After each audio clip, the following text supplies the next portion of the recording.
So this is atomic structure lecture 3, and now for batch 4,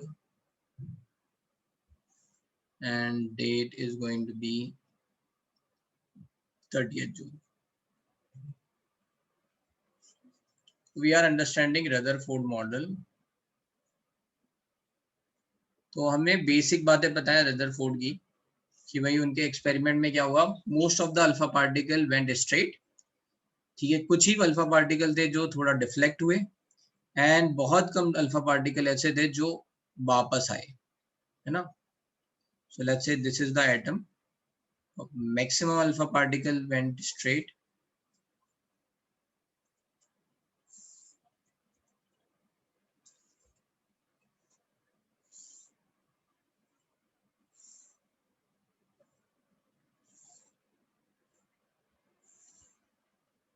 है ना, और कुछ अल्फा पार्टिकल ऐसे थे जो थोड़ा सा डिफ्लेक्ट हुए, थोड़ा थोड़ा क्लोज से निकल रहे होंगे. So this is called deflection angle.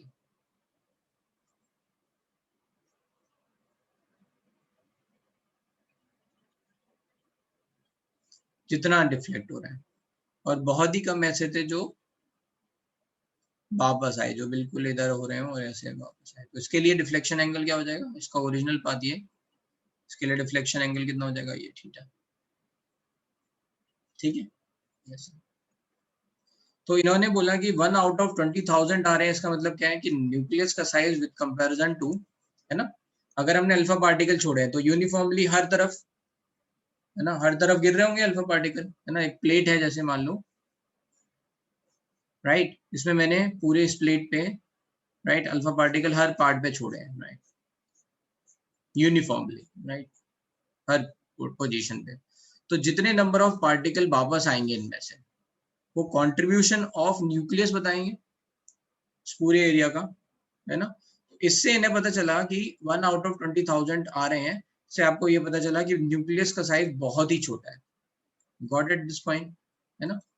1 out of 20,000 वापस आए, तो वापस किसके कारण आ रहे हैं, न्यूक्लियस के कारण आ रहे हैं. तो न्यूक्लियस का साइज एटम के साइज के कंपैरिजन में बहुत छोटा है. और कितना छोटा है, तो radius of atom was given as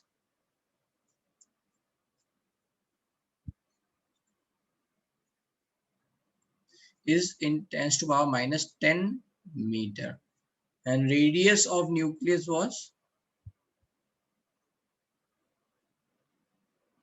was given as 10 to power minus 15 meter. इनकी कुछ यूनिट्स भी हैं, जैसे 10 to power minus 10 मीटर को बोलते हैं एंगस्ट्रॉम, आगे देखेंगे हम, है ना. 1 एंगस्ट्रॉम, एंड, है ना, ये 1 एंगस्ट्रॉम हो गया, 10 to power minus 10 metre. And 10 to power minus 15 को क्या बोलते हैं, है ना, इसको वैसे तो पिकोमीटर में भी लिख लेते हैं, तो this is going to be called as 10 to power minus 3 pm, picometre. यही ज्यादा कॉमन है. कभी कभी इसको क्या लिख सकते हैं, एफएम भी लिख सकते हैं, फेंटोमीटर.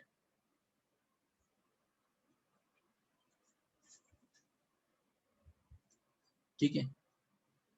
तो ये सिंबल्स बस आपको याद रखते हैं. तो ये हो गया रेडियस ऑफ न्यूक्लियस.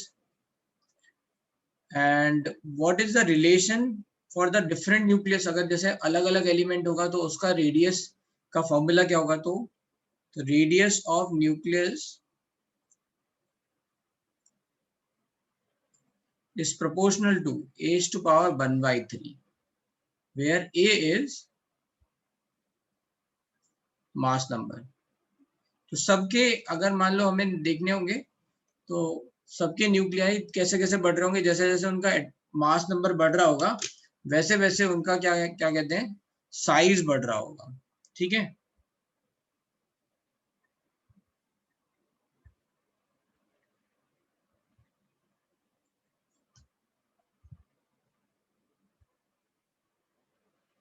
फेम्टोमीटर, FEMTO, फेम्टोमीटर.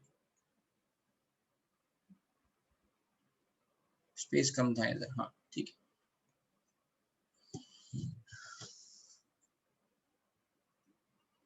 ठीक है. Where A is mass number. तो ये आती क्या है, इसकी वैल्यू जो आती है अप्रोक्सीमेटली मैं लिख रहा हूँ, this is nothing but radius of nucleus let's say is nothing but 1.33 into 10 to the power minus 15 into h to the power 1/3.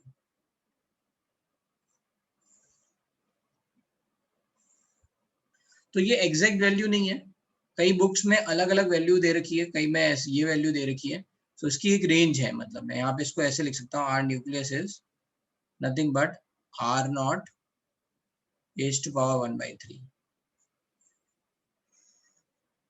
where r naught is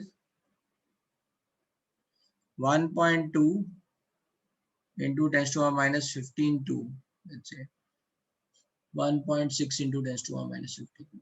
अलग अलग बुक्स में अलग अलग वैल्यू दे रखी है, बट फॉर कॉमनली नोन हम ये वाली वैल्यू लिख लेते हैं, ठीक है। तो ये लिख लो रेडियस ऑफ न्यूक्लियस क्या होता है।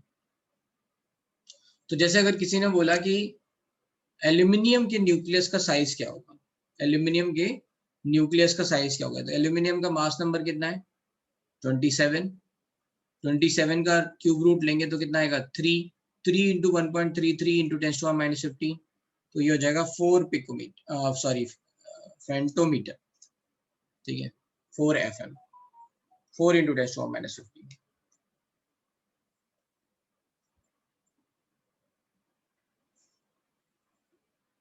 क्लियर है भाई, इसमें कोई कंफ्यूजन?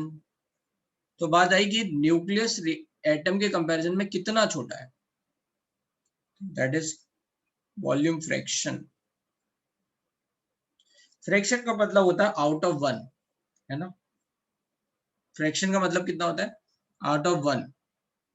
जैसे किसी ने बोला कि मेरी राइट हिस्सेदारी किसी कंपनी में 50% है, मान लो किसी ने बोला, तो उसका कितना हिस्सा उसके पास है कंपनी का out of 1, 0.5।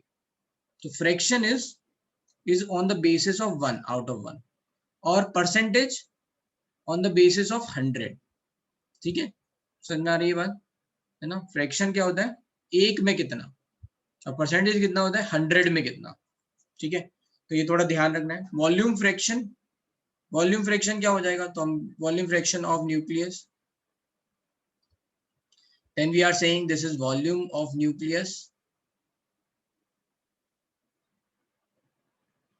divided by volume of atom।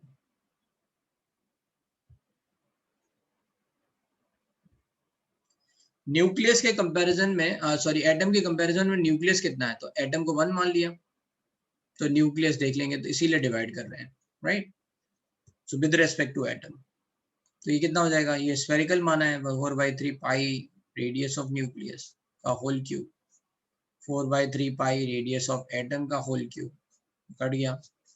ये कितना होगा 10 to the power minus 15 का whole cube divide by 10 to the power minus 10 का whole cube, so that is equals to कितना आ जाएगा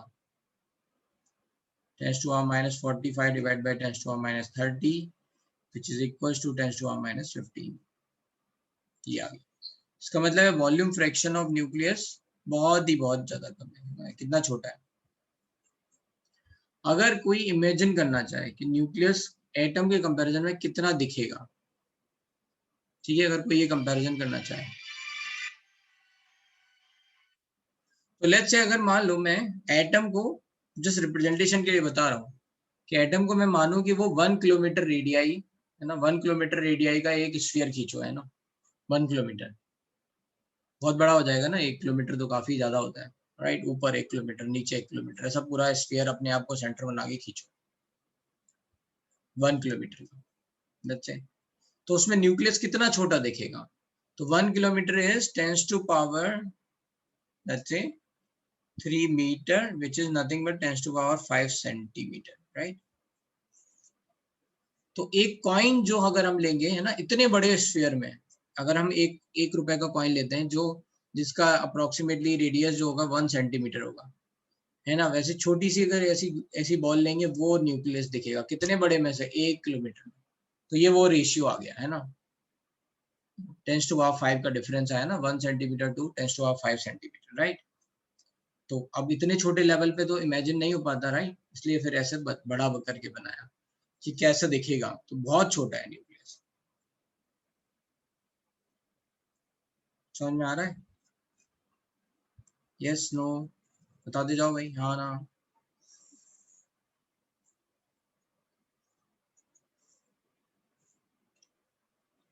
ठीक है।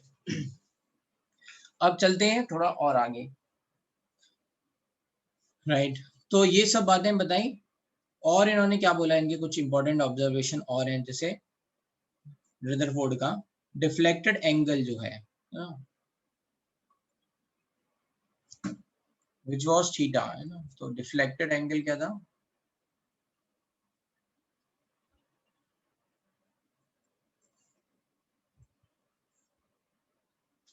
कंपैरिजन हमने ऐसे बस समझाने के लिए बताया कि भाई कितना छोटा दिखेगा न्यूक्लियस, है ना। तो न्यूक्लियस और एटम की रेडियाई में अगर डिफरेंस देखा जाए तो न्यूक्लियस के साइज से 10⁵ टाइम्स रेडियस बड़ी है ना। एटम की ये 10⁻⁻15 है, ये 10⁻10 है। तो यहाँ पे डिफरेंस कितना है? 10⁵ टाइम्स का डिफरेंस है, मतलब ये इससे बड़ा है।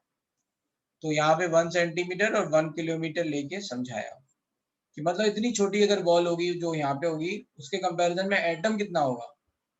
1 किलोमीटर का ऐसे पूरा आप, है ना, एक स्फीयर बनाओ, बहुत बड़ा हो गया ना, 1 किलोमीटर तो काफी बड़ा हो गया। तो इतना छोटा सा फिर ये न्यूक्लियस है, तो इसे कंपैरिजन समझाने की कोशिश की। राइट, ये वैल्यू काफी कम है ना। ओके, चलते हैं। तो डिफ्लेक्टेड एंगल हमने बोला था थीटा, और डिफ्लेक्टेड पार्टिकल्स है ना, नंबर ऑफ डिफ्लेक्टेड पार्टिकल्स,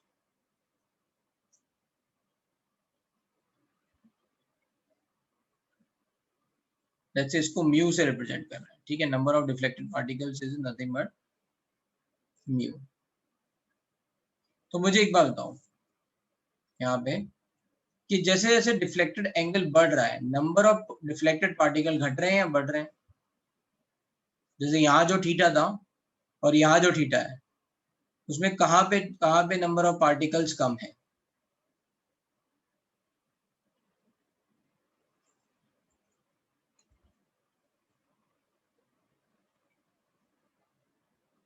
जो वापस आ रहे हैं वही तो कम है, और भी कम है ना।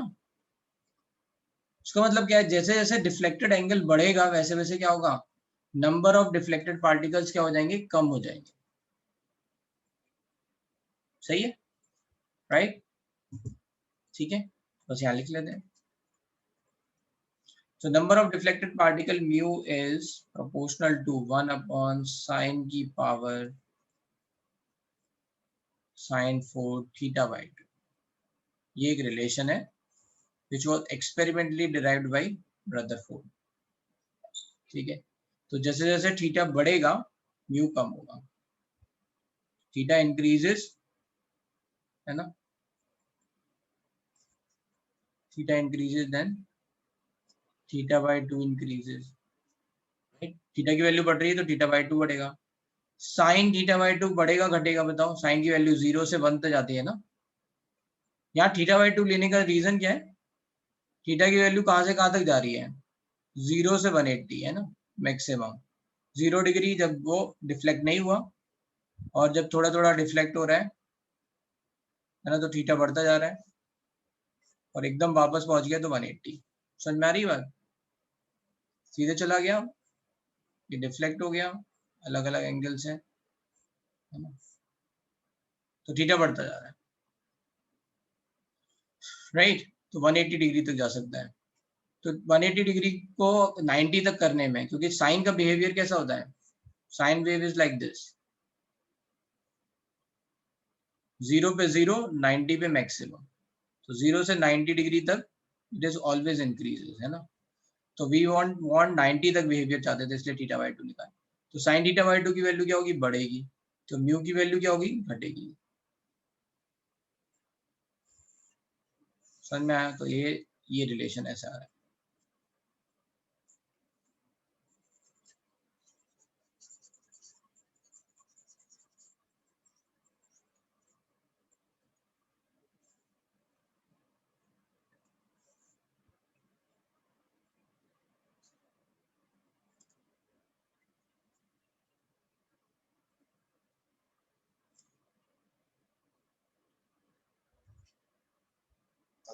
सर वो थीटा बाई 2 कैसे बढ़ेगा? भाई ये बताओ, थीटा बढ़ेगा तो थीटा बाई 2 नहीं बढ़ेगा? थीटा की वैल्यू पहले 30 थी मान लो, फिर 60 हुई, तो थीटा बाई 2 की वैल्यू कितनी हुई? 15 to 30 ना। तो 30 से 60 के बीच में अगर थीटा बढ़ा तो थीटा बाई 2 भी बढ़ा ना। हाँ sir.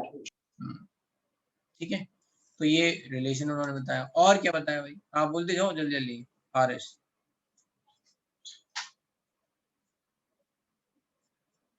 RS you can unmute yes sir. Yourself. हाँ बोलो। सर आपने ये बताया कुछ तो पार्टिकल्स कम डिफ्लेक्ट होंगे एंगल बढ़ने के बाद, वो नहीं हाँ, समझा। अरे भाई ये बताओ कि कितने नंबर ऑफ पार्टिकल वापस आए, ज्यादा नंबर ऑफ पार्टिकल वापस आए या कम? कम 1/20,000 हाँ, अप्रॉक्स। 1/20,000। और डिफ्लेक्टेड नंबर ऑफ पार्टिकल्स इनके कंपैरिजन में जो वापस आए वो थोड़े ज्यादा थे ना, हाँ, है ना। तो बस थीटा बढ़ रहा है ना, थीटा बढ़ रहा है ना यहाँ से ये। थीटा बढ़ रहा है मतलब वो पार्टिकल्स डिफ्लेक्ट होने के वजह पीछे आएंगे वापस। नहीं, ऐसा। ये थीटा इसमें मान लो 30 डिग्री था, यस। ये थीटा मान लो 150 था। अब बताओ, ये वापस आने वाले नंबर ऑफ पार्टिकल ज्यादा है या फिर जो ये डिफ्लेक्ट होने वाले नंबर ऑफ पार्टिकल ज्यादा है? वापस आने वाले। तो बस वही, थीटा बढ़ा तो नंबर ऑफ पार्टिकल क्या हो गए, कम कम हो गए। ये बस ये रिलेशन Yes, sir। और सर आपने वो वॉल्यूम फ्रैक्शन ऑफ न्यूक्लियस का दिया था 10⁻⁻15, है। उसका यूनिट है कुछ या सिर्फ इतना ही है?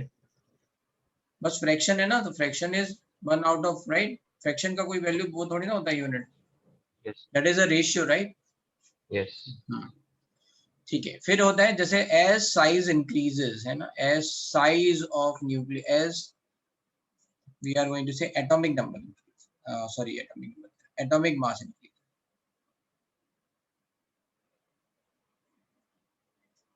Size of nucleus increase. सही बात है ना।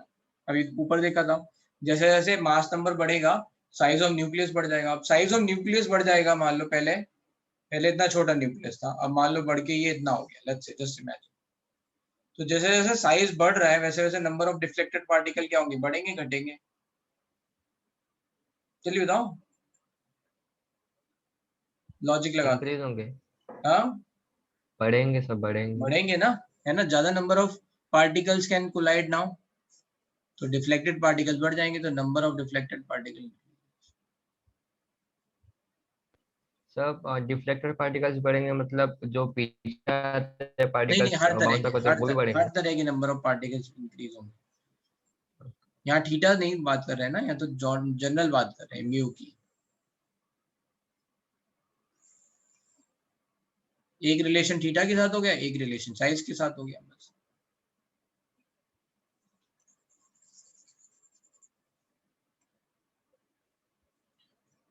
भाई जैसे जैसे साइज बढ़ेगा वैसे वैसे क्या होगा।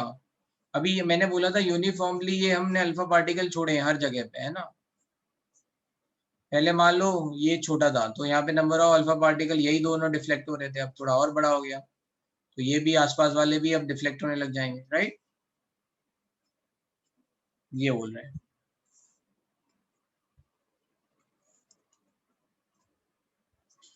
ठीक है, तो ये हो गए, ये कुछ और ऑब्जर्वेशन थे।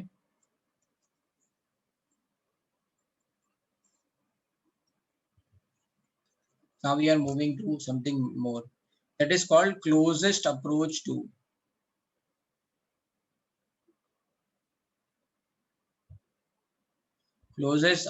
nucleus, and that is radius of nucleus. ठीक है, closest approach to nucleus which is going to be radius of nucleus। ये ऐसे पता लगा रहे थे, क्या किया इन्होंने, अल्फा पार्टिकल को छोड़ा किस पे, है ना, कोई फाइल पे, लेट्स से ये कोई फाइल है, राइट।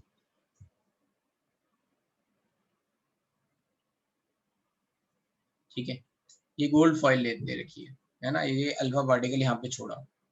अब इसमें इन्होंने क्या लगाया, इन्होंने एनर्जी कंजर्वेशन लगाया है इन्होंने।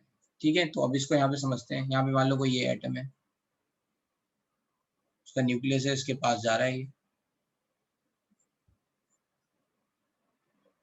सो व्हाट विल हैपन कि हम बोल सकते हैं कि ये अल्फा पार्टिकल और न्यूक्लियस के बीच में एक इंटरेक्शन लग रहा होगा, पोटेंशियल एनर्जी है ना। ये चार्ज पार्टिकल है, चार्ज कितना है अल्फा पार्टिकल का 2e, mass of alpha particle कितना है 4 amu और 4 टाइम्स मास ऑफ प्रोटॉन।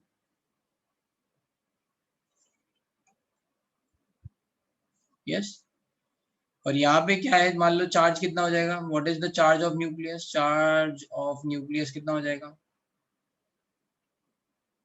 है ना 79e। 79 is the atomic number of gold. अगर इन जनरल बोलेंगे है ना, फॉर जनरल फॉर्मूला, तो Ze, जितने नंबर ऑफ प्रोटॉन्स हैं न्यूक्लियस में उतना चार्ज आ जाएगा, चार्ज ऑफ द न्यूक्लियस। ठीक है, राइट। अब क्या हो रहा है, जैसे जैसे यहाँ पे, अच्छा यहाँ पे मान लो इसकी स्पीड जो है ना, मैंने शुरुआत में v अल्फा दे दी स्पीड, ठीक है। अभी इसको m अल्फा लिख लेते हैं, 4 टाइम मास ऑफ प्रोटॉन, बाद में लिखेंगे, पहले m alpha which is equal to 4 time mass. ठीक है, मान लो हमने इसको b अल्फा स्पीड दे दी, तो क्या होगा, धीरे धीरे इस पे रिपल्शन लगेगा है ना। ये प्रोटॉन जो है इस पे रिपल्शन लगाएगा, रिपल्शन लगेगा तो क्या होगा, इसकी स्पीड धीरे धीरे कम होती जाएगी, एक पॉइंट पे आके क्या होगा, इसकी स्पीड 0 हो जाएगी। सही है ना, वो वही है जैसे हम बॉल को ऊपर की तरफ फेंक रहे हैं, तो काइनेटिक एनर्जी ग्रेविटेशन के अगेंस्ट काम कर रही है, इसलिए क्या होगा, धीरे धीरे धीरे उसकी वेलोसिटी कम होती जाएगी और एक पॉइंट पे जाके वो 0 हो जाएगी, फिर क्या होगी, वापस गिरेगी। वैसे ही यहाँ हो रहा है, जैसे जैसे ये अल्फा पार्टिकल इसकी तरफ जा रहा है, धीरे धीरे क्या होगा, इसमें पोटेंशियल एनर्जी है ना, रिपल्शन काम करेगा, इसके कारण ये क्या हो जाएगा, वापस हो जाएगा। तो मान लो फाइनल है ना, फाइनली अगर हम देखेंगे यहाँ पे, तो यहाँ पे बी फाइनल जो है वो 0 हो गया ना, स्पीड जो बी अल्फा है which is initial.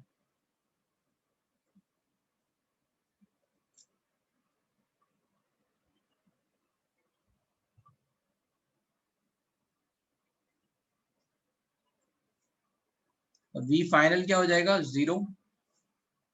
We final 0 हो जाएगा तो काइनेटिक एनर्जी यहाँ पे फाइनल क्या हो जाएगी, 0। तो बस अब हमने क्या किया, एनर्जी कंजर्वेशन लगा दिया, from energy conservation.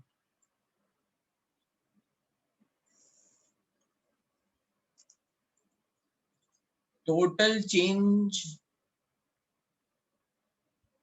in kinetic energy plus total change in potential energy equals to 0 है ना।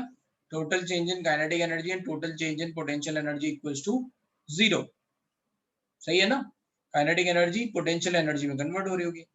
What is total change in kinetic energy, kinetic energy final minus kinetic energy initial. What is change in potential energy, which is we can write k q1 q2 by r। Same charges हैं, इसलिए alpha particle का charge भी plus है और ये भी plus है, तो यहाँ पे ये प्लस लिख लेंगे, प्लस में ही रहेगा, equals to 0। Kinetic energy final तो 0 है, तो ये इधर चला जाएगा, तो क्या हो जाएगा, kinetic energy initial is nothing but k q1, q1 की वैल्यू डालो है ना। चार्ज ऑन अल्फा पार्टिकल क्या हो जाएगा, 2e।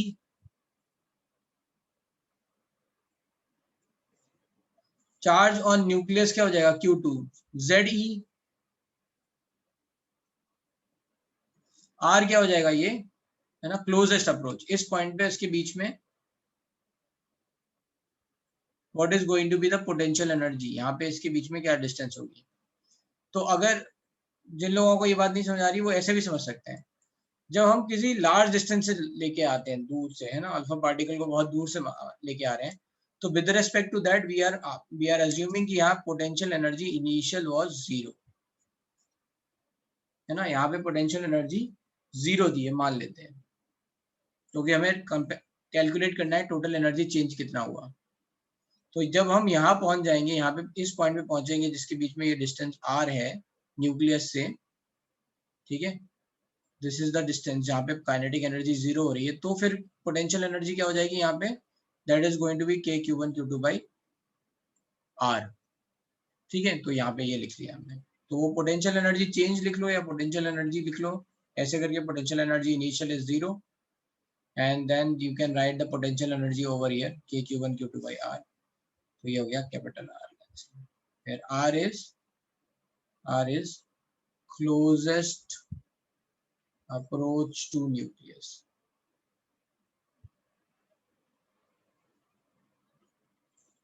तो बस ये हो गया half M alpha V alpha square equals to k 2k ZE square by R, और R कैन बी, ये 2 ऊपर चला गया तो 4k ZE square by m alpha B alpha square, ये फॉर्मूला हो गया। इससे हमें पता चला कि कितने, अगर हम जैसे ये सब कांस्टेंट है, के की वैल्यू कांस्टेंट है, ई चार्ज कांस्टेंट है, जेड की वैल्यू आप देख लोगे कौन सी फॉइल पे डाला है आपने, है ना, राइट, गोल्ड पे डाला है, सिल्वर पे डाला है, एम अल्फा कांस्टेंट है, बी अल्फा जितनी आप एनर्जी दे रहे हो उसके हिसाब से आर मिलेगा, ठीक है। तो आपको ये पता चलेगा कि रेडियस मतलब कितने पास तक हमें, हम न्यूक्लियस के कितने पास तक जा सकते हैं, और उससे क्या पता चलेगा, अप्रोक्सीमेट साइज पता चलेगा। जैसे समझो कि आपको, आपने कोई चीज देखी नहीं है ना, you can not see something, और आपको उसका साइज पता लगाना है, तो क्या करते हैं, कोई रे छोड़ते हैं, है ना, वो जाके कहीं से टकराती है और वापस आती है, ठीक है। तो वो जब वो डिफ्लेक्ट होके आती है तो उससे कुछ आइडिया लगता है कितना डिस्टेंस चली होगी, क्या होगा, राइट, उसके बेसिस पे आप लगाते हो। तो जब कोई चीज कहीं से टकराती है, डालते हैं उसमें, तो उससे आइडिया लगाते हैं। यहाँ पे पोटेंशियल एनर्जी का यूज करके लगा रहे हैं कि ये जब इससे टकरा के वापस आ रही है, इसका मतलब क्या है, ये इसके इतने क्लोज जा सकती है, इसका मतलब ये है कि ये इसकी अप्रोक्सीमेट रेडियाई बता सकती है,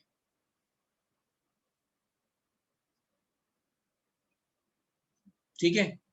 तो फिर से समझो कि देखो, फिर से मैं पूरा बात बता रहा हूँ, जैसे अगर मुझे एग्जैक्टली बताना हो कि न्यूक्लियस का साइज क्या होगा, तो न्यूक्लियस देखा तो किसी है नहीं, कोई कहे कि मैंने देख लिया न्यूक्लियस इतना होता है, राइट, बहुत छोटा है, we can not see it. तो क्या करेंगे, जो चीज देख नहीं पाते हैं, जैसे अपने अपने बॉडी में टिश्यू नहीं देख पाते, क्या करते हैं, एक्सरे डालते हैं, उससे फिर स्कैन मिलता है। तो बस वही काम कर रहे हैं आप, अल्फा पार्टिकल को डाल रहे हैं, अल्फा पार्टिकल जितने क्लोजेस्ट तक पॉइंट तक जाएगा, हम मान लेंगे वही उसकी रेडियाई है, अप्रोक्सीमेट रेडियाई, ठीक है ना, समझ में आ रहा है या नहीं ये बात, ये बात समझ में आई, जितना पास तक जाएगा वो वही वही डिस्टेंस उसकी अप्रोक्सीमेटली रेडियाई हो जाएगी, ठीक है। सर पर लेकिन उसकी स्पीड कम कैसे होती है?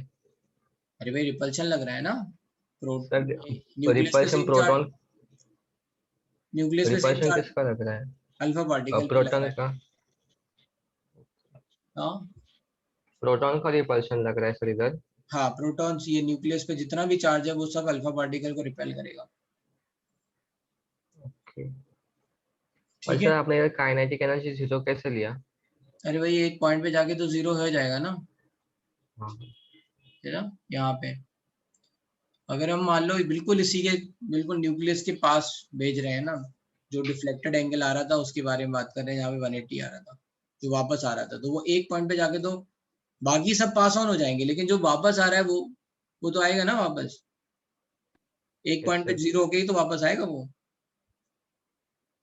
तो वही न्यूक्लियस वही बताएगा कि न्यूक्लियस का साइज कितना है। तो काइनेटिक एनर्जी फाइनल जीरो हो गया। Total change in potential energy कैसे निकाला, तो ये ऑब्जर्वेशन है, एक मिनट मुझे ये कॉल लेना है, जस्ट 1 सेकेंड, तब तक नोट डाउन करो।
ओके, तो देखो अगर मान लो सबको ये बात पता है कि पोटेंशियल एनर्जी जो है वो अर्थ पे 0 होती है, कोई सबको ये बात पता है, यस और नो?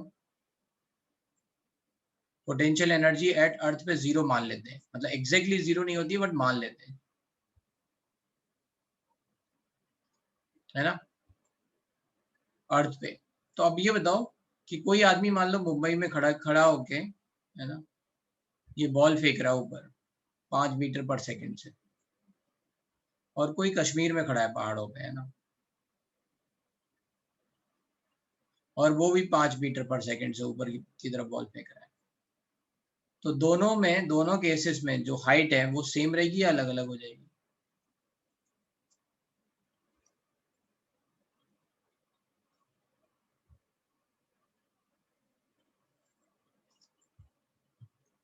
तो सेम, आंसर इज सेम। क्यों? क्योंकि हमें ये इंपॉर्टेंट नहीं है, हम क्या बोलेंगे, चेंज कितना हो रहा है, what is going to be the change, and change हमें पता है mgh होता है। तो हम ये मानते हैं, हम वी जस्ट से कि यहाँ पे भी पोटेंशियल एनर्जी 0 ही है, हालांकि ये इसके रेस्पेक्ट में ऐसे पहाड़ों पे खड़ा हुआ है। We are not going to say कि यहाँ से सी लेवल से ये h हाइट पे खड़ा हुआ है ना, 10,000 फुट पे खड़ा हुआ है, तो बताओ ये, है ना, वी आर गोइंग टू से यहाँ पे पोटेंशियल एनर्जी अलग आएगी फिर ऐसे, राइट? नो, क्योंकि हमने मान लिया है कि इनिशियली, है ना, एक स्टैंडर्ड बना दिया है, एंड और यू कैन से कि जो चेंज था वो सेम ही रहेगा, है ना। चेंज क्या होगा यहाँ पे? यहाँ पे चेंज होगा दिस, है ना, सॉरी, चेंज कितना होगा? तो वी आर गोइंग टू से final is this minus this, right? तो यहाँ पे ये आपका चेंज आ गया, चाहे हम यहाँ पे बोले, राइट, चेंज लाइक दिस, है ना, ये कितना हुआ, यही चेंज है। तो पोटेंशियल एनर्जी में चेंज सेम है, तो इसलिए फिर क्या करते हैं, to to make it simple, है ना, ये ऑब्जर्वेशन सेम करने के लिए क्या करते हैं कि जब हम लार्ज डिस्टेंस ले रहे हैं तो यहाँ पे पोटेंशियल एनर्जी इनिशियल 0 मान लेते हैं, and then we can calculate कि कितना यहाँ पे पोटेंशियल एनर्जी में चेंज आ जाएगा। बस इतना ही कर रहे हैं यहाँ पे,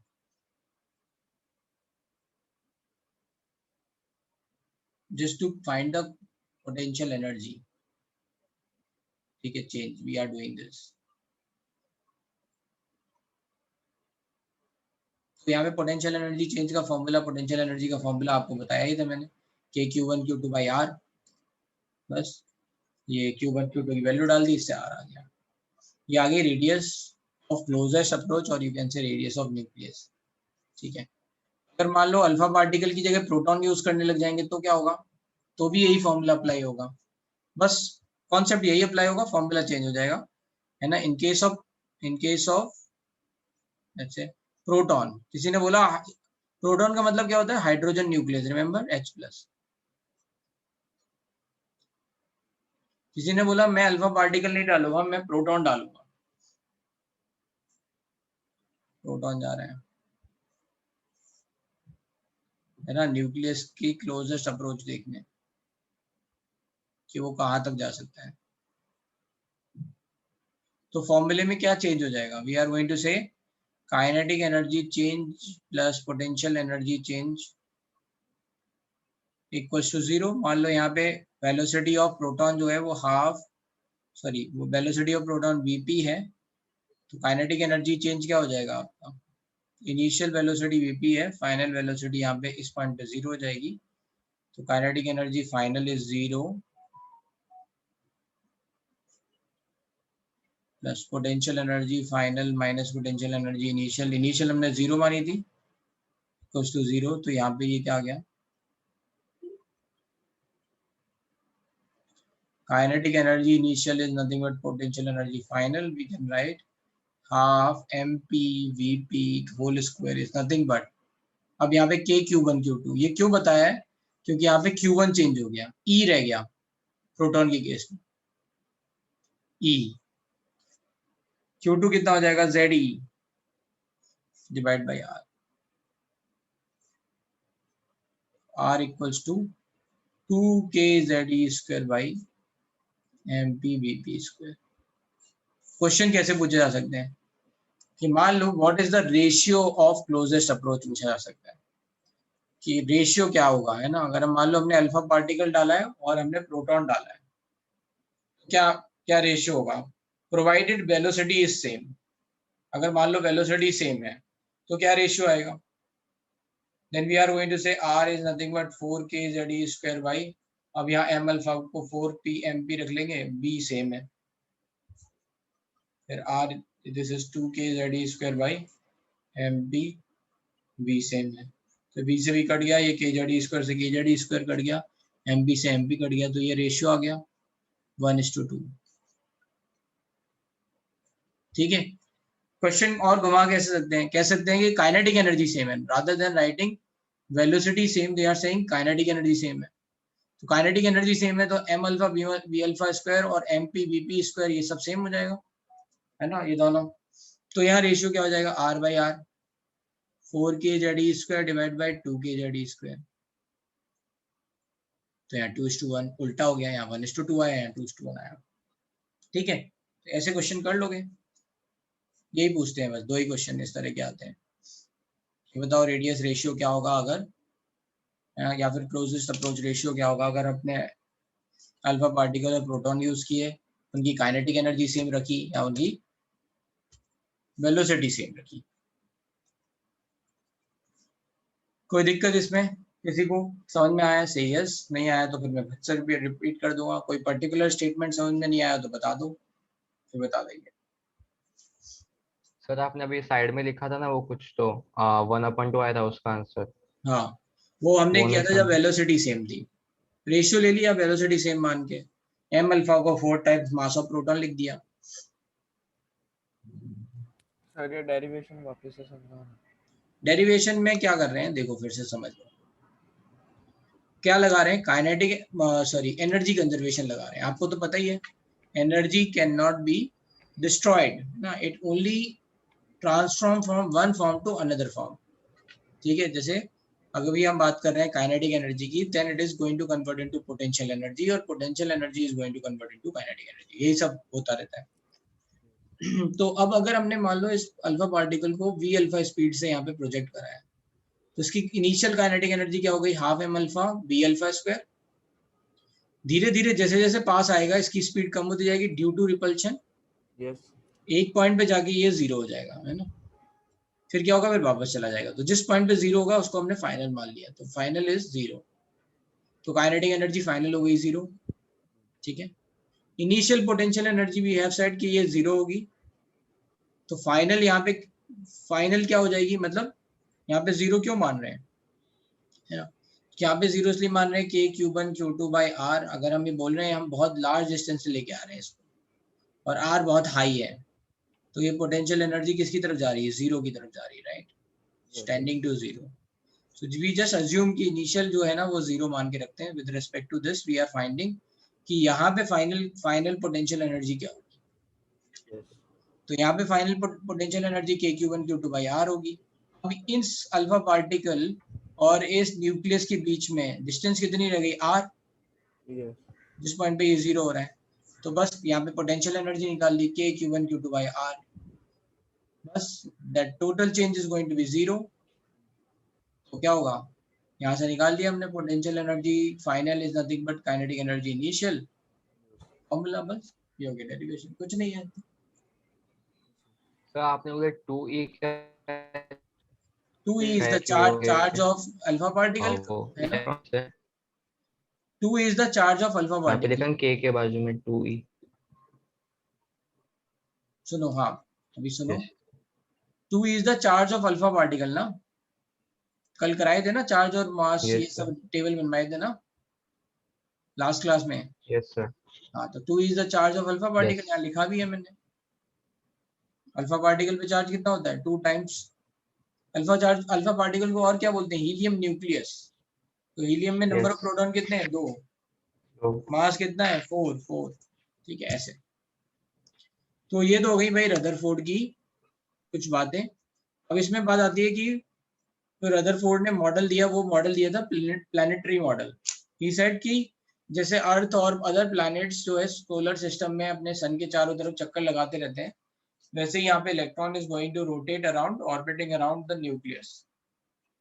ठीक है, तो उन्होंने ये प्लैनेटरी मॉडल दिया जो कि मैक्सवेल करके एक साइंटिस्ट है, उन्होंने काट दिया। व्हाट ही सेड, है ना, तो लिमिटेशन और ड्रॉबैक ऑफ रदरफोर्ड मॉडल क्या था भाई, कौन बताएगा, किसी को पता है?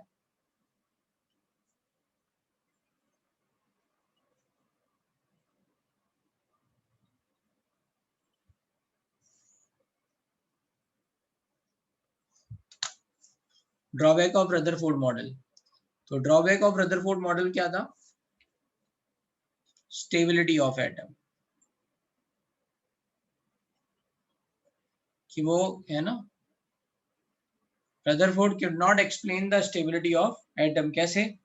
अकॉर्डिंग टू मैक्सवेल, है ना, मैक्सवेल ने पहले ये बोला कि देखो ये जो प्लानिटरी मॉडल है वो उस तरह से तो रिप्रेजेंट हो नहीं सकता, क्योंकि प्लैनेट तो न्यूट्रल होते हैं, है ना, अर्थ पे कोई चार्ज थोड़ी ना है, तो वो ग्रेविटेशन के कारण रोटेट कर रहे हैं, उन पे कोई चार्ज नहीं है, सो प्लैनेट्स आर न्यूट्रल। बट यहाँ पे तो चार्ज पार्टिकल की बात हो रही है, एंड ही सेड कि किसी भी इलेक्ट्रिक फील्ड में, है ना, किसी भी इलेक्ट्रिक फील्ड में अगर कोई चार्ज पार्टिकल मूव करता है तो वो अपनी एनर्जी लूज करता है।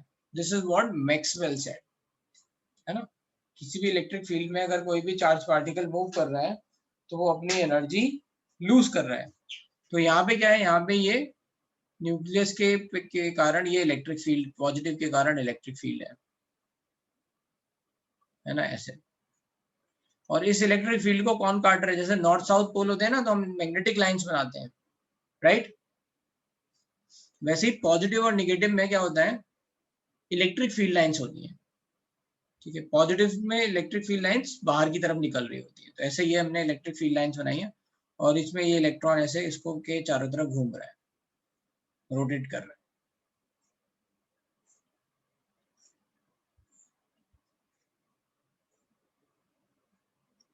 इलेक्ट्रॉन घूम रहा है, क्या होगा, ये इसके चारों तरफ घूमेगा तो अपनी एनर्जी लूज करेगा, अपनी एनर्जी लूज करेगा तो according to let's say Maxwell की, ये धीरे धीरे धीरे धीरे करके अपनी एनर्जी ऐसे लूज करते करते करते करते न्यूक्लियस में गिर जाएगा, और न्यूक्लियस में गिरेगा तो क्या होगा, पॉजिटिव और निगेटिव कंबाइन हो जाएंगे।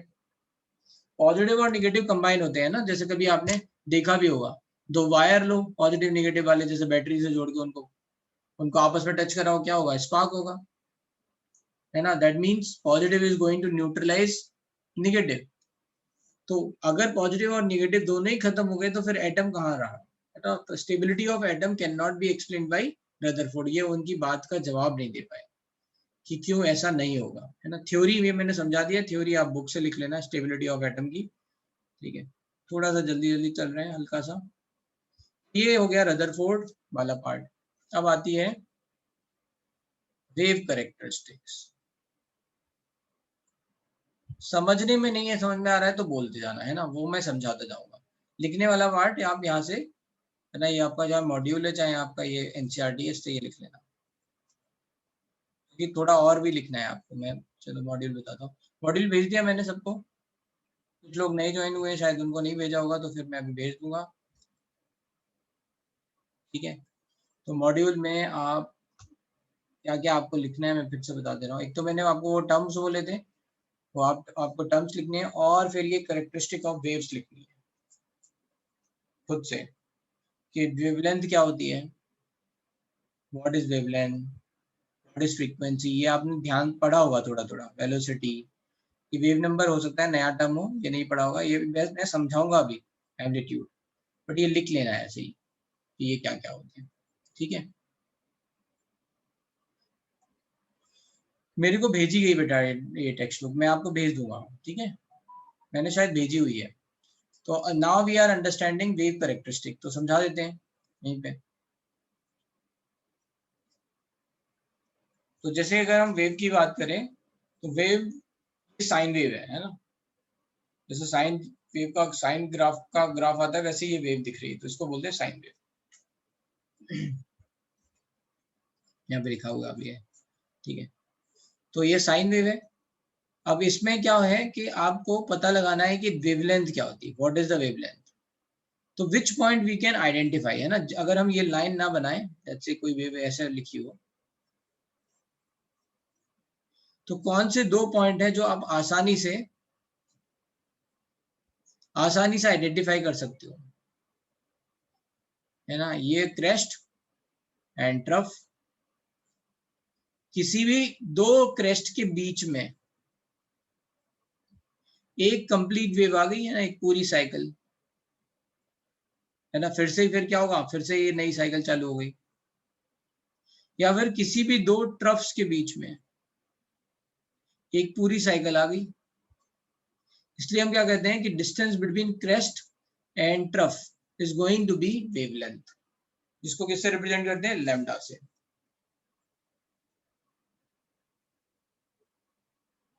Drawback of Rutherford model, okay. तो एक मिनट में चलो इसमें ग्राफ दिखाता हूं आपको, ये आपने बहुत देखा होगा, ये वाला, ये है ना ग्राफ, ऐसा कुछ डायग्राम देखा है। सो व्हाट हैपेंड इज कि उस टाइम पे एक साइंटिस्ट थे मैक्सवेल करके, ठीक है, and he was working on radiation, ठीक है, वो क्या है ना, रेडिएशन पे वो काम कर रहे थे। Then what he said is, ठीक है, उस टाइम पे कि जैसे ही इलेक्ट्रिक फील्ड में कोई भी चार्ज पार्टिकल मूव करेगा, कोई भी इलेक्ट्रिक फील्ड है, तो उसका मूवमेंट इस इलेक्ट्रिक फील्ड के अगेंस्ट हो रहा है, जैसे, है ना, मूविंग। शुभम बेटा अपना वो माइक ऑफ कर लो, हाँ। तो ये अगर ये इसको मूव कर रहा है, राइट, तो ये क्या होगा, अपनी काइनेटिक एनर्जी लूज करेगा। इसको ऐसे भी समझ सकते हो कि जैसे अगर मान लो मैं तुम्हें खींच रहा हूँ, है ना, मैं तुम्हें खींच रहा हूँ और तुम मूव कर रहे हो, राइट, तो क्या होगा, अगर if you have to move and I am pulling you, you want to stay on your path, then you have to lose your energy, ठीक है, आपको अपनी एनर्जी लूज करनी पड़ेगी या नहीं, to be on your path. तो अब बस यही बात उन्होंने बोल दी, उन्होंने कहा कि ये इलेक्ट्रॉन अगर मूव करेगा, है ना, तो ये धीरे धीरे अपनी एनर्जी लूज करता रहेगा, करता रहेगा, करता रहेगा, क्या होगा, बीच बाद में ये न्यूक्लियस में गिर जाएगा, ठीक है।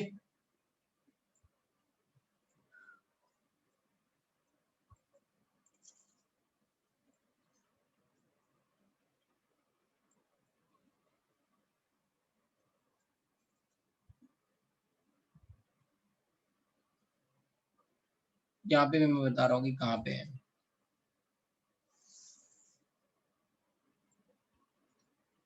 यहाँ कहीं पे लिखा हुआ है ये, ठीक है। According to electromagnetic theory of Maxwell, charge particle when accelerated should emit electromagnetic radiation, ठीक है। इलेक्ट्रोमैग्नेटिक रेडिएशन का मतलब है एनर्जी, ठीक है, रेडिएशन का मतलब क्या होता है, एनर्जी। तो इलेक्ट्रोमैग्नेटिक एनर्जी है, एक्सेलरेट है ना, ये रेडिएट करेगा, therefore an electron is in an orbit will emit radiation and the energy carried out by radiation comes from the electronic motion.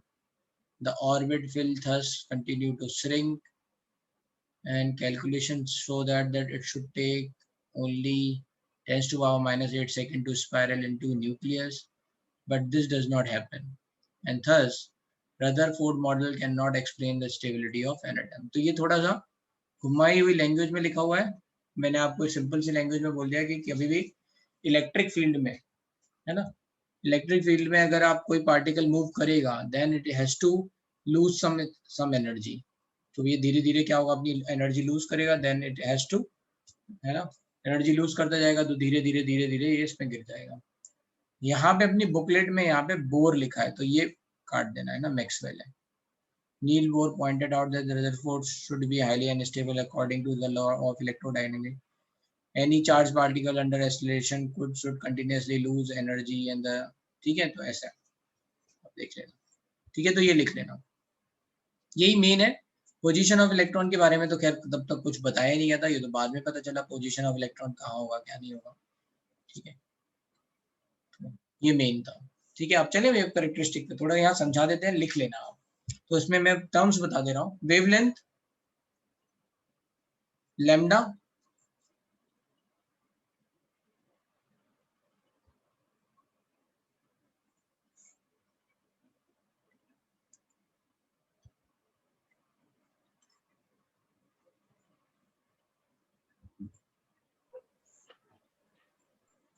तो पहला है वेवलेंथ, जिसको रिप्रेजेंट करते हैं लैम्डा से, एनसीईआरटी बुक, आप एनसीईआरटी बुक से यहाँ पे लिख लेना स्टेबिलिटी ऑफ एटम वाला, या फिर इससे भी लिख सकते हो आप, बस the only correction I have said कि यहाँ नील बोर की जगह मैक्सवेल है, ठीक है, मैक्सवेल।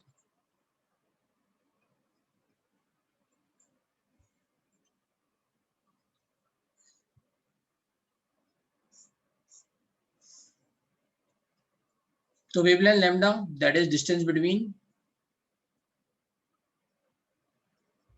between consecutive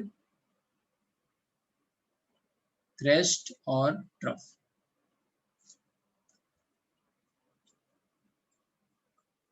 ठीक है, ये हो जाएगा वेवलेंथ लैम्डा। क्या बोलते हैं इसको, लैम्डा। यूनिट क्या हो जाएंगी, क्योंकि ये वेवलेंथ है तो यूनिट ऑफ लेंथ आएगी, यूनिट ऑफ लेंथ क्या हो जाएंगी, मीटर, सेंटीमीटर, नैनोमीटर, नैनोमीटर भी दिखेगा, 10⁻⁹ metre, 1 nanometre is 10⁻⁹ metre. Fourth angstrom which is 10⁻⁻10 metre, और यू कैन से रिलेशन के बीच में 1 नैनोमीटर इक्वल्स टू 10 एंगस्ट्रॉम।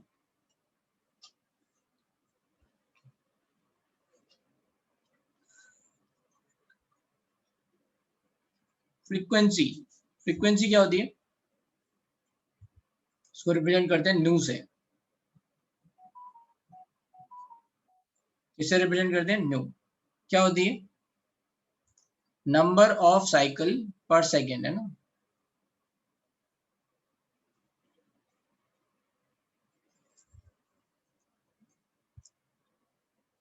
और per unit time, number of cycle per unit time और पर सेकेंड, ये फ्रीक्वेंसी होती है ना। तो नंबर ऑफ साइकिल पर सेकेंड, नंबर ऑफ, लेट्स से ये कैसे हम देख रहे हैं, हम ये बोल रहे हैं कि जैसे मान लो ये इलेक्ट्रॉन जितना चक्कर लगा रहा होगा तो कितने नंबर ऑफ साइकिल उसने कवर कर लिए, इसकी यूनिट क्या होती है, यूनिट कॉल्ड हर्ट्ज,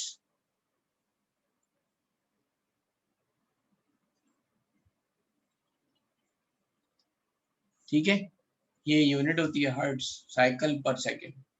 और यू कैन से इसको हर्ट्ज को लिख सकते हैं 1/सेकेंड, सेकेंड इनवर्स, साइकिल पर सेकेंड, साइकिल इज नंबर, है ना, नंबर ऑफ साइकिल पर सेकेंड, तो साइकिल कुछ कोई यूनिट नहीं है, राइट, तो इसलिए 1/सेकेंड ऐसे भी लिख सकते हैं इसको, मतलब 1 hertz can be written as 1/second, ऐसा है।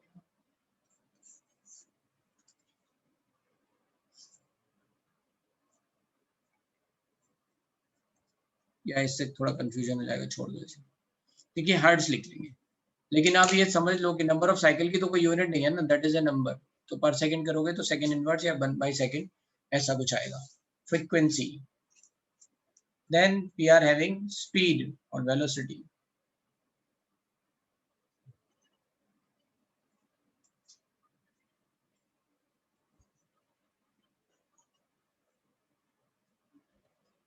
वेलोसिटी v क्या होता है, v और लेट्स से c, यहाँ पे लिखेंगे c भी लिख सकते हैं, फॉर इलेक्ट्रोमैग्नेटिक रेडिएशन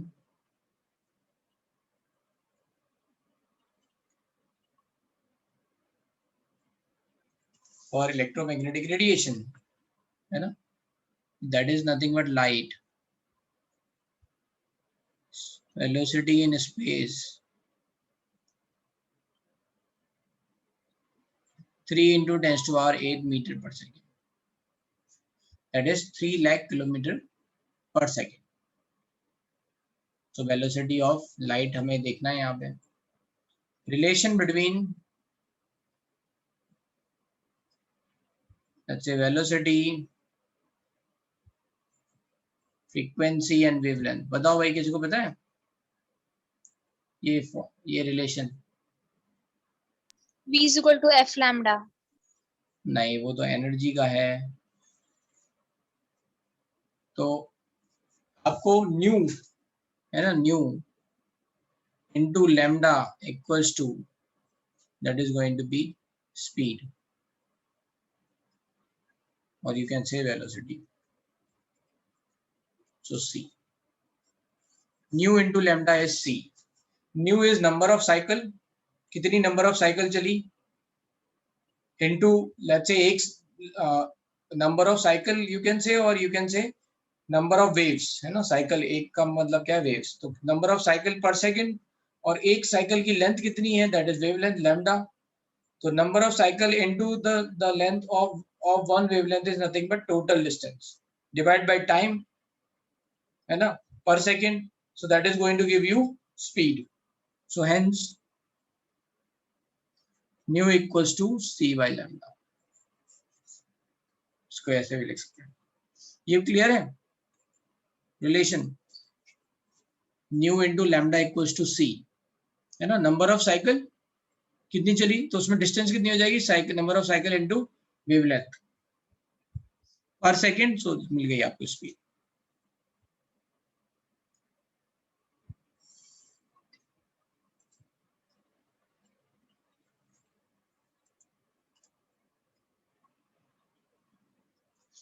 नेक्स्ट है वेव नंबर. वेव नंबर क्या होता है, न्यू बार. वेव नंबर क्या है, न्यू बार. इसके ऊपर बार लगा दिया. So new bar is nothing but called 1 by lambda, number of waves in unit length. एक यूनिट लेंथ में कितनी नंबर ऑफ वेव्स हैं. जैसे मान लो मैंने बोला वेवलेंथ 10 सेंटीमीटर है, then I can say hence in 1 meter there will be 10 waves और 10 cycle. तो वेव नंबर क्या हो गया आपका 10 मीटर इनवर्स. हेलो, हाँ अनुज बेटा क्या कह रहे हो, फिर से समझो. अगर मान लो वेवलेंथ 10 सेंटीमीटर है तो 1 मीटर में क्या होगा, इन 1 मीटर, है ना, देयर विल बी 10 वेव्स. तो वेव नंबर क्या हो गया 10 मीटर इनवर्स. और इसको फॉर्मूले से देखेंगे तो न्यू बार क्या हो जाएगा 1 डिवाइड बाई 10 सेंटीमीटर. यूनिट हमने लिखी है मीटर, तो सेंटीमीटर को मीटर में कन्वर्ट कर दो, तो this is 1 divide by 0.1 metre. तो बस 10 मीटर इनवर्स. समझ में आया. तो unit of let's say wave number क्या हो जाएगा, unit is going to be metre inverse, centimetre inverse. यही दो कॉमन है ज्यादा, तो इन दोनों में आएगा. ठीक है. और एम्पलीट्यूड क्या होता है, what is the amplitude. Amplitude is the maximum distance from the mean position. जैसे वो पेंडुलम है ना, उसे मूव करता है, तो if we have to define the amplitude, तो वो हम क्या करेंगे, इसकी मीन पोजीशन से मैक्सिमम लेट्स से डिस्प्लेसमेंट कितना हुआ, that is going to be amplitude. And the similarly over here, अगर ये वेव ऐसे मूव कर रही है, तो what is the maximum displacement from the mean position is called amplitude. तो लिख लेते हैं चलो.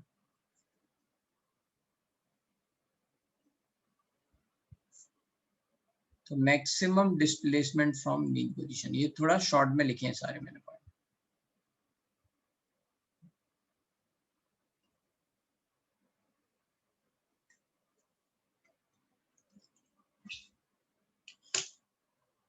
Number of waves in unit, क्या कह रहे हो बेटा. भाई हम ये बोलेंगे 1 यूनिट लेंथ में कितनी वेव्स हैं. तो आपको ये पता चल रहा है कि एक यूनिट लेंथ में कितनी वेव्स हैं, तो इसका फॉर्मूला हो गया जैसे 1 बाई लैम्डा. लैम्डा की यूनिट होती है मीटर, तो इसकी यूनिट क्या हो जाएगी मीटर इनवर्स 1 बाई मीटर, और you can say metre inverse. ठीक है. अब जल्दी से क्विकली समझ में आया, किसी को कोई दिक्कत problem, let's say will take amplitude समझाओ ना एक बार. एम्पलीट्यूड होता है मैक्सिमम डिस्प्लेसमेंट. तो जैसे अगर मान लो मैं एक रस्सी लूं, है ना, एक रस्सी ली मैंने, और इस रस्सी में ऐसे थोड़ा सा एक पल्स दिया, ऐसे झटका दे दिया, तो क्या हुआ, एक वेव बनी. तो जो रस्सी की मीन पोजीशन थी उससे वो कितना ऊपर तक गई और कितना नीचे गई, वो क्या बताएगा, एम्पलीट्यूड। क्या सच में मतलब जो है, अच्छा वेव जो होती है, wave is going to be like, है ना, moving in, wave is nothing but एक तरह से एनर्जी फॉर्म है which is moving through the, let's say जो रोप है उसके थ्रू जा रही है ना। तो जितनी भी उसकी मैक्सिमम हाइट बनेगी या फिर मैक्सिमम डेप्थ बनेगी from its mean position, that is going to called as amplitude. Okay sir, thank you. समझ में आया? ठीक है, ठीक है। तो ये आप थोड़ा थोड़ा, ये थ्योरी है एक्चुअली, थोड़ा ज्यादा थ्योरी है, ये सब छोटे छोटे टर्म्स हैं, थोड़े थोड़े देखे हुए हैं। तो अब हम नेक्स्ट स्टार्ट करेंगे प्लैंक्स, प्लैंक्स के बाद बोर, बोर मॉडल। ठीक है,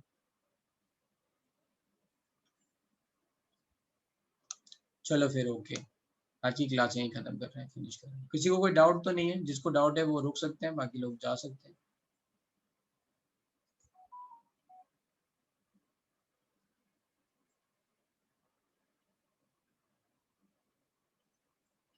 बाय बेटा, बाय बाय, बाय बेटा।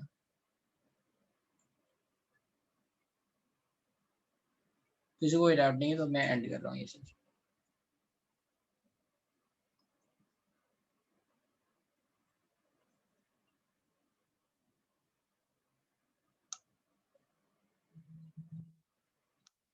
बाय बाय बेटा।